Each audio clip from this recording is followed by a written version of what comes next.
எல்லாத்துக்கும் வணக்கம். நம்மளுக்கெல்லாம் தெரியும், கடைசி 4/5/2024 ஒரு 144 நாளுக்கு முன்னாடி நம்ம இங்கே சந்திச்சிருந்தோம். உங்களுக்கெல்லாம் கடைசி பேட்டியில் நம்ம சொல்லியிருந்தோம், ஒரு 45 நாட்களுக்கு முன்னாடி நம்ம சொல்லியிருந்தோம், இந்த தமிழக அரசாங்கத்திற்கும் காவல்துறைக்கும் புரிகின்ற வகையிலே கோர்ட்டு பதில் சொல்லுன்னு சொல்லியிருந்தோம்.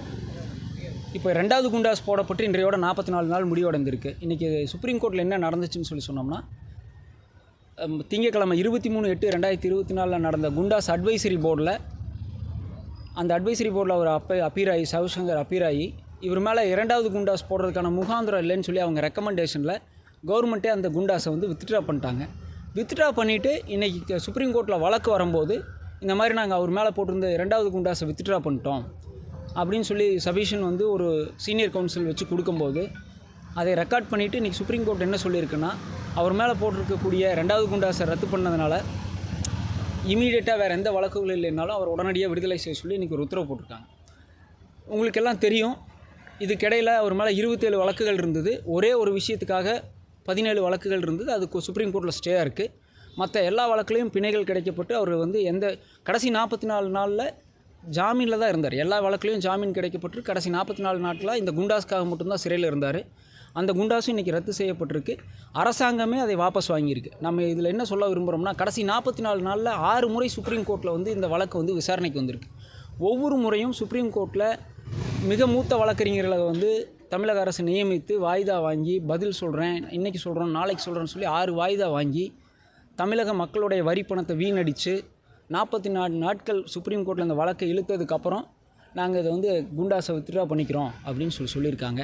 இதன் மூலயமா அவங்க ஒரு விஷயத்துலேருந்து தப்பிச்சிருக்காங்க இந்த காவல்துறை. என்னென்னா, இந்த குண்டாஸை மட்டும் அவர்களாகவே அரசாங்கமே வித்ட்ரா பண்ணாமல் இருந்திருந்தால், சுப்ரீம் கோர்ட் இன்றைக்கி ஒரு ஆர்டர் எழுதியிருந்தாங்கன்னு சொல்லியிருந்தா, இன்றைக்கி தமிழகத்தில் குண்டாஸ் போடுறதுக்கான வாய்ப்புகளே இல்லாமல் போயிருக்கும்.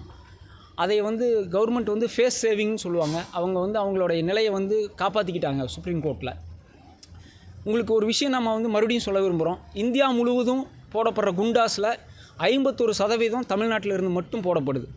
அதுக்கு அடுத்த இடத்துல இருக்கிறது ஜம்மு அண்ட் காஷ்மீர், அதில் 12%. அப்போ நீங்கள் பார்த்துக்கணும், இந்த குண்டா சட்டம் தமிழகத்தில் எவ்வளவு மோசமாக பயன்படுத்தப்பட்டிருக்கு அப்படிங்கிறத நம்ம இதிலேருந்து உறுதி செஞ்சுக்கிறோம்.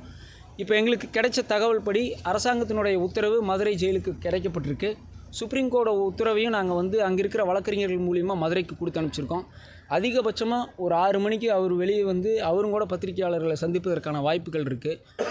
தமிழக அரசுக்கு நாங்கள் இது ஒன்று தான் சொல்லிக்கிறோம். மக்கள் உங்கள்கிட்ட நிறைய எதிர்பார்த்துட்ருக்கிற நேரத்தில் இவர்கள் மாதிரி இந்த மாதிரியான வழக்குகள்லாம் போட்டுட்டு சட்டம் ஒழுங்கு பிரச்சனையாக இருக்கிற நேரத்தில் ஒரு யூடியூப்பில், ஒரு ஃபேஸ்புக்கில், ஒரு ட்விட்டரில் போடுற கமெண்ட்டுக்கு கவனம் செலுத்தாமல் மக்களுடைய அன்றாட பிரச்சனைகள், சட்டம் ஒழுங்கு மற்றும் கஞ்சா மற்றும் பெண்கள் மீதான வன்முறையில் எல்லாம் கவனம் செலுத்தி காவல்துறை தமிழகத்தை முதல் மாதிரி எப்போவும் முன்னாடியெல்லாம் அமைதி பூங்கான்னு சொல்லுவாங்க, அந்த நிலையை நிலைநாட்டணும்னு கேட்டுக்கிறோம். இல்லை, அதைத்தான் நம்ம சொல்கிறோம். இந்தியா முழுவதும் போடப்படுகின்ற குண்டாஸில் 51% தமிழ்நாட்டில் போடப்படுது. அதில் எத்தனை குண்டாஸ் கன்ஃபார்ம் ஆகுதுன்னு கேட்டிங்கன்னா 1% கூட கன்ஃபார்ம் ஆகிறதில்ல. ஒன்று போர்டு ரத்து செய்து, இல்லைன்னா நீதிமன்றங்கள் ரத்து செய்து. அப்புறம் இந்த குண்டாஸ் போடுறதுங்கிறதே ஒரு மனித உரிமை மீறல் தான் நாங்கள் சொல்கிறோம்.